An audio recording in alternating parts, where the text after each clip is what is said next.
I know it sounds far-fetched to say that that was the motivating factor, but because they already were in a dire strait, they were. I have rarely seen a place more ready to explode, and we saw that in the second half. I don't think we should be surprised. It was only the biggest game of Carson Beck's career. Can you imagine had he thrown a couple interceptions and Yeah. lost the game? I mean, his legacy literally in the trash heap. But they pulled it out. Now all the questions that were being asked about Georgia get flipped over to the loser on Saturday night. Yeah, Carson Beck, 25 of 40, 347 yards, 2 touchdowns. Most importantly, no mistakes. I do want to say this or ask you this about Georgia because it's not like Georgia was sitting here with one loss, or it's not like they were sitting here undefeated and being disrespected because the losses have been close. Fact of the matter is, I know they got the hardest schedule in the country, but it's a schedule that includes 2 losses in front of it for Georgia. So it wasn't coming out of nowhere. So for them to feel disrespected, that's fine. But really, from the cocktail party and the 2 losses, did we really have any reason to suspect otherwise that maybe Georgia was kind of right where they needed to be until they proved us otherwise? Yeah, no, but for the Georgia people, and I'm talking about, I talked to Josh Brooks, the athletic director, who took a wild haymaker at the committee on Friday on our program, and Kirby and all the things that we've talked about. They just looked at not only the schedule, there was a little bit of poppycocking about Texas's schedule as well from the Georgia people. And I know that's verboten in the SEC to talk about one of your brothers, but I heard plenty of people say that that Texas has had the easiest SEC schedule since Tulane was a member in the 60s. And I Wow. think you can back that up. But it was about that Clemson game. I mean, they really are proud that, they wrap their arms around playing Oregon and Notre Dame and schools like that, even though last year, if you remember, they had the easiest schedule in the country. But uh, I feel like they have been right. And Kirby also talked about planning for the playoffs. I mean, this is in the off season, Yeah. and he said, he as much as said, we knew we were going to lose a game or two. We just didn't know to what degree. And he was planning for a 16, 17, 18 game schedule, not the predictable 12 game schedule. Yeah. And look, I mean, when you look at Georgia's schedule from a year ago, I mean, it certainly was kind of on the flip side where they got the benefit of a pretty decent grid. But I hear what they're saying about Texas. But it goes into that point because we hear this all the time. It is funny because the SEC right now, top to bottom, the depth, they're kind of cannibalizing each other. I still don't think that's going to affect them too much come playoff Sunday. I mean, South Carolina is one of the hottest teams in the conference. They've got a slim chance, but they're probably going to be on the outside looking in. But there are years, Paul, because there aren't divisions anymore, because there's so many teams, it's kind of cyclical. There are going to be teams who get the luck of a pretty favorable draw, and it's what you do with that draw when you get it. And Texas is just taking advantage of it. Look, they played awful against Georgia. Georgia handled them pretty easily. But if you were the SEC and you're looking at some of these schools, like that's the schedule. Georgia benefited from it a year ago. I mean, they still got left out of the playoff, but they wouldn't have if it was 12. Yeah, Georgia had Oklahoma on the schedule a year ago, not to go back to 23, but and then that got taken off. The schedules are uneven.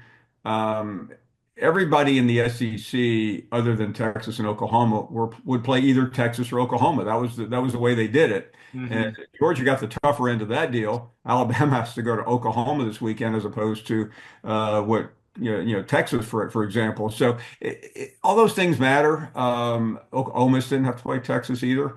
So what I think was remarkable is that Kirby Smart just he was different. I've been around him a lot as you have, Matt, and the last couple of years you could feel the pressure of defending and going for the three-peat. He was back to being an underdog yesterday, as crazy as that. He was a 9.5 point favorite. I want before anybody jumps out of there. Correct. But he acted like an underdog, and he is masterful at that. And he, did that have anything with Carson Beck? I think Carson Beck just finally calmed down. He literally tried everything under the sun, and it worked. He got a couple of good catches too, and that's what he wasn't getting in the past. And one thing that also helped them was Tennessee. Mhm. They have a good running game. They have no passing game. We haven't seen it all year in the games that matter. And simply escaped them last night. They had no way to come back. And I don't want to say this disrespectfully for Tennessee, but I watch a lot of college football because we're there Saturday. So I've 16 hours every week, start to finish. And you start IDing teams where you're like, you know what? A loss is probably going to find them. This team lives dangerously. They're winning, but it's not impressive. And I felt like going into this game, that was kind of Tennessee's label. Yeah, they've got some wins. They beat Alabama. There's been some good stuff there. But to your point, the Josh Heupel high flying offense Mm. hasn't been that with Nico Iamaleava, who still throws a great football and who's still one of the best young quarterbacks in the country. But at the end of the day, you were looking at a team that was relying heavily on their running back, Dylan Sampson, a good defense, and hoping to get away with it. And it finally just wasn't enough. No, and who knows exactly, what the condition of Nico was. I don't think it really mattered. I mean, the Georgia defense was different last night than it has been, but ultimately it wasn't a surprise, Matt. I mean, being around there, you could feel that train. Yeah. I mean, it was. I'm not a handicapper, but had I been one, I may have made that one my lock of the year. Yeah, because you look, we were talking about it all week on Sports Center, even getting ready for the game. The thing that we had said about Georgia since the Texas game, we hadn't seen that performance out of Georgia where they just grab someone like a boa constrictor and squeeze the absolute life out of them. They did it with Tennessee on Sunday. And so now you look at the SEC and you look at the standings, which I find to be one of the more entertaining storylines as we get to the final 3 weeks of the season. You look now at where we stand. Texas and Texas A&M are each 5-1 in league play, but one of them is going to have two losses because they play in the final week of the regular season.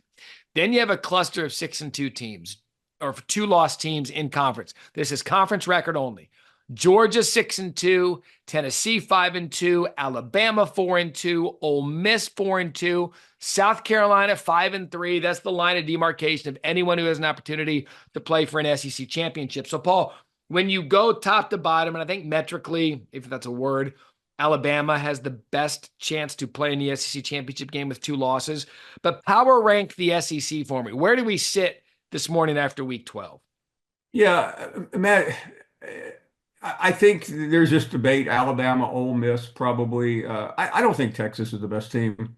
They just don't look that part. They may end up the champion, but to me, Ole Miss at the moment looks the best. But even Ole Miss, and I don't want to sound like that guy, creating public relations from the SEC headquarters building, but Never. We would there are a never couple, accuse you of that. there are a couple of road games that, I mean, Ole Miss has a road game at Florida, and I know we'll get to Florida in a minute, and LSU. Alabama's at Oklahoma doesn't sound pretty scary, but I'll tell you the game that I'm really interested in is A&M at Auburn. A&M is a terrible road team. Yeah.